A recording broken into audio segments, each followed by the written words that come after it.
Hi everybody, it's Natalie here. Welcome to my channel, Find Joy in the Journey. And also part 5 of the Bonnet Chronicles. Look, I just came home. I've been running around all day in this rain. It's been raining. And so look, everything in the garden is well watered. Look at that. Isn't that nice? God watered my garden for me. And my rain barrels runneth over. So that's one good thing. We needed the rain. We had several dry days and we had several very hot days. So this rain was needed. Okay, while I have you on here, I'm going to tell you something that I'm trying. Now, I have mentioned in the past that I make my own seed starting mix, and I needed some seed starting mix. When I was out and about, I was actually looking for the shade cloth, which I was able to find another roll of shade cloth. It's 30%. I needed another roll for my okra plants because they're also stressed out because of the heat. When it gets up into the 90s here in Louisiana, the shade cloth is needed. Okay, so right now I'm using 30%. You never know. I'm going to see how that works. And then I might go up to 40%.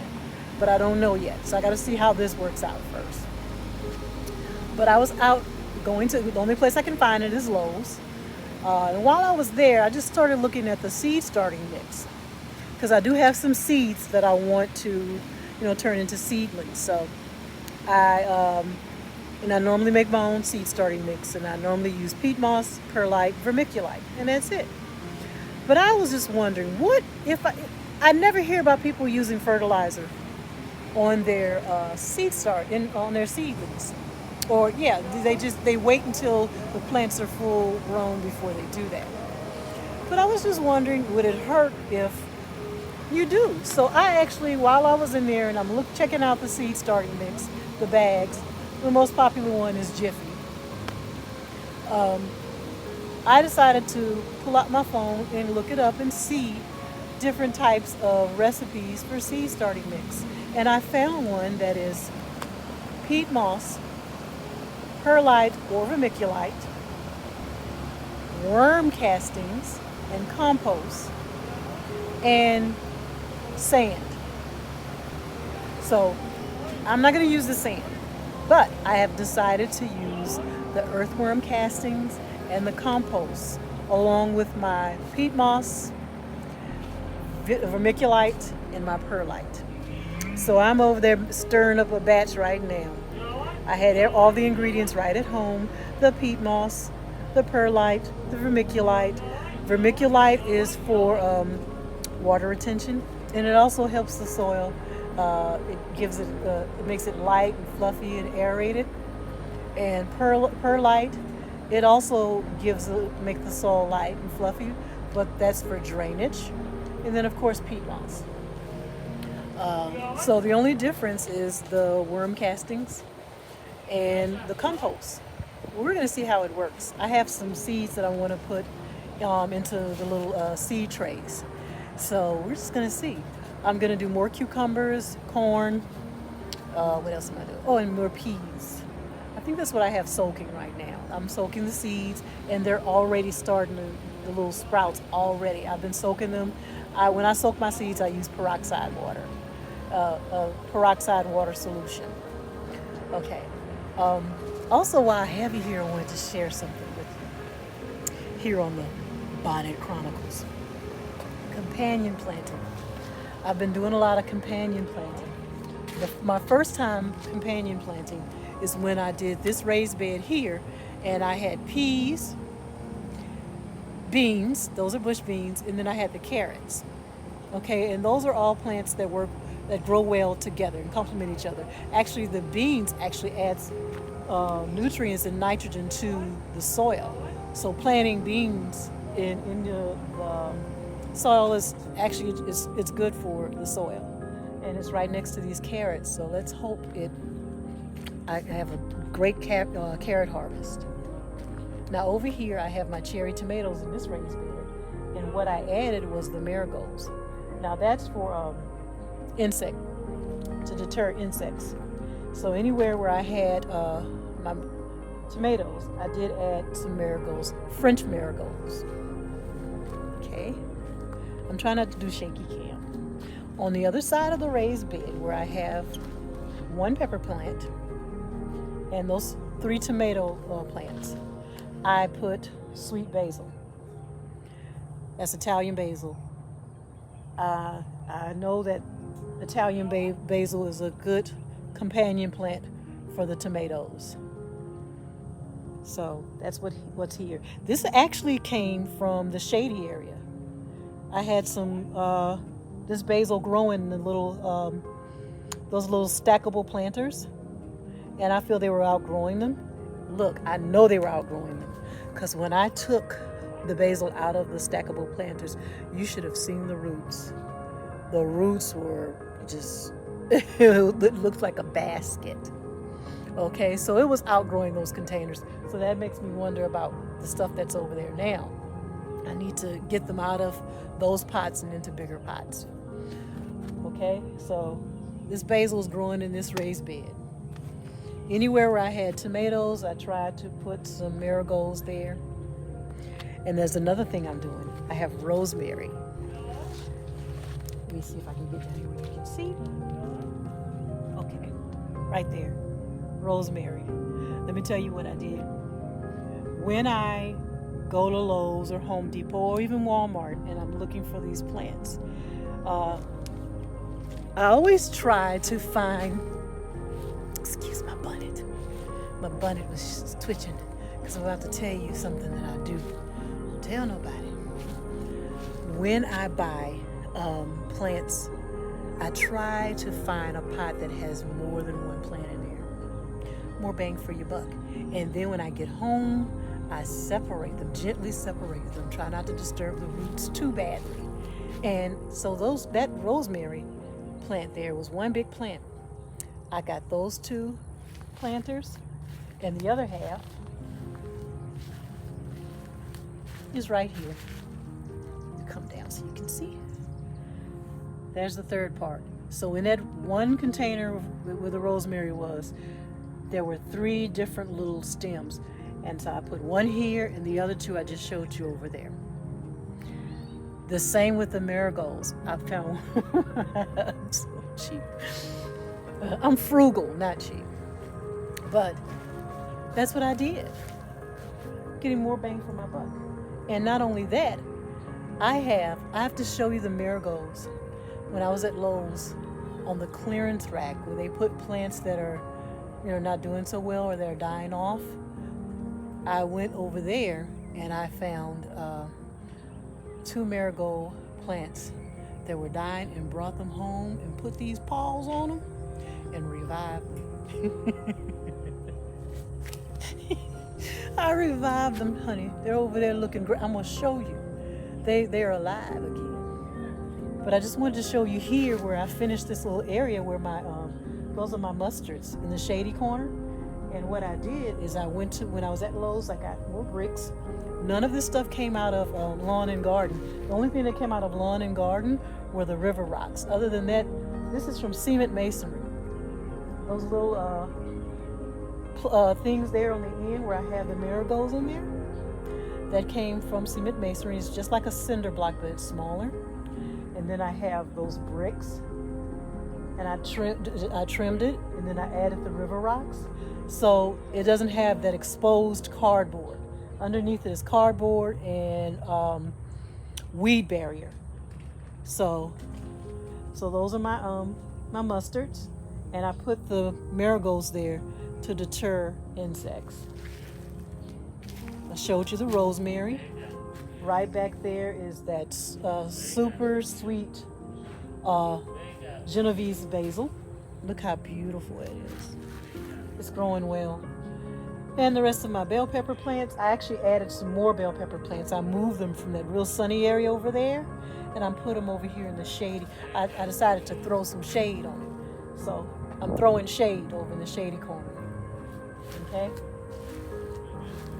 The Swiss chard, more basil. Okay?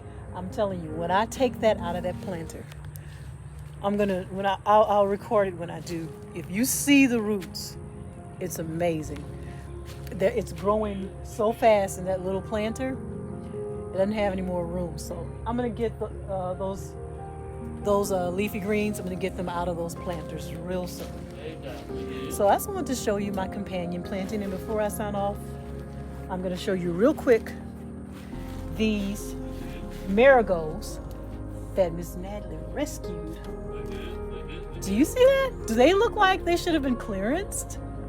I love it. I absolutely I put these paws on them. I put these my paws, my hands. For those of you who are not from the South, my hands. I put these paws on them. And I brought them back to life. That's right, resurrected. Okay, so those are marigolds that I rescued off the clearance rack at Lowe's, okay? I love doing that. I love to do that. I also got some lavender today. And you know what I did? I got a large container of lavender with several little plants in there. And I'm going to divide it. More bang for your buck, okay? So you guys, I'm going to sign off. I just wanted to hop on and say hi. Another episode of the Bonnet Chronicles in the can, okay? That's for the books, right? You guys enjoy the rest of your Friday. I hope you had a blessed day. I hope you have a wonderful weekend. Enjoy yourself. Find joy in your journey. Find joy in your weekend. I'm going to sign off now. Bye, y'all. Thanks for watching.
I forgot my container.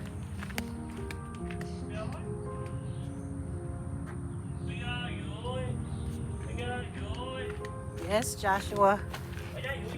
Yep.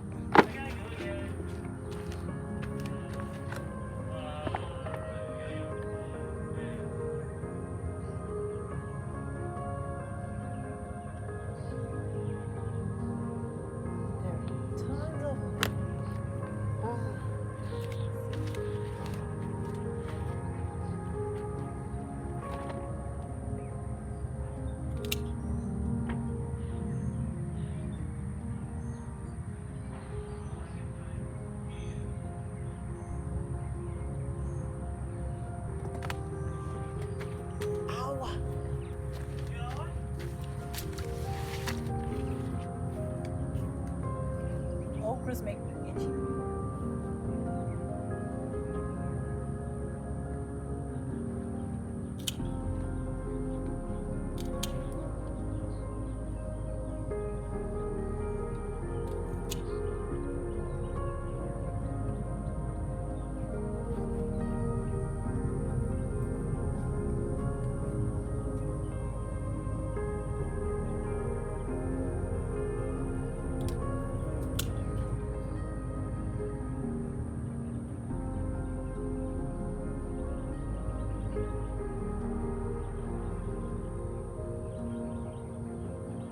Beans.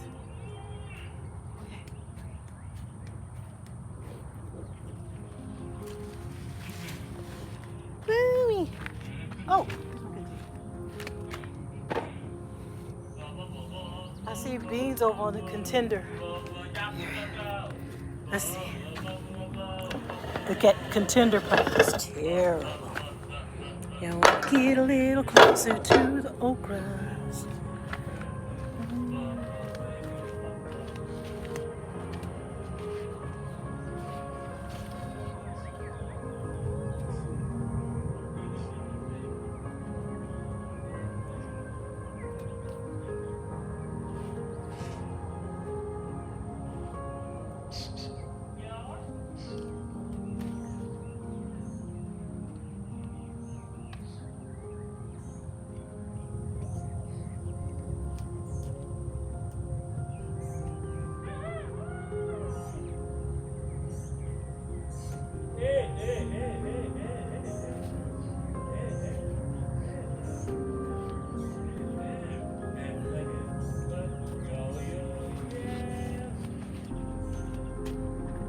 Now these I have to separate because these are two different variety of beans.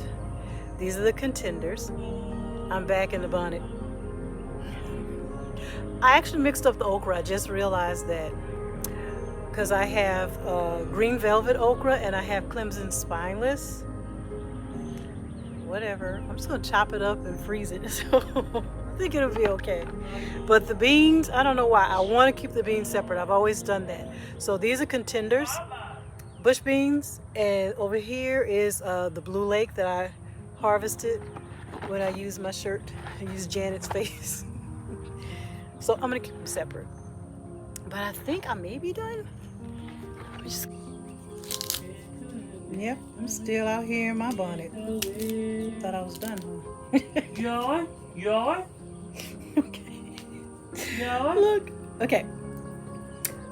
Now, just to let you know, I already know the second variety of corn did not turn out spectacular. It's not big, but that was my first time growing it. I keep saying that because I want you to understand some of the stuff that I'm doing is experimental. I was experimenting with the potatoes, but this time around with the potatoes, I wasn't experimenting because I learned how to fertilize them. I learned how to plant them. I used real certified seed potatoes. Not that grocery store potatoes don't work. It's just that I wanted to do it with the certified. And I can't wait to see that harvest. I'm hoping, I'm praying that it turns out really good. Now with the corn, I believe the silver and gold. I believe the silver and gold was a better harvest. The cobs were bigger. They were well pollinated. There were a few small ones, and now that I know that you get at least 2 to 3 cobs per stalk. Okay, so if you have 6 stalks and you're gonna get, 2 to 3 cobs per stalk, I mean, just do the math. Okay, but this variety that I grew here, that was the silver and gold, and you saw the difference in the kernels. They were a light color and a dark golden color, that hence the name silver and gold. This one is golden bantam, golden cross bantam. Okay, and I have some more silver and gold seeds soaking. I have some more golden cross bantam seeds soaking, and then I have another variety soaking also, and I'm going to go ahead and sow those seeds as soon as they're ready. But like I said, this one is not fully developed, but I just wanted you to see it. Okay, also, if I can get real close so I can show you that little tester thing that I do. When you pull off the husks, right? And then you're supposed to press it like this. And if you see this little milky substance, I hope you can see it. Let me see. I'm trying to see too. You see that? Oh, that's perfect. Hope it didn't gross you out. It's just milk.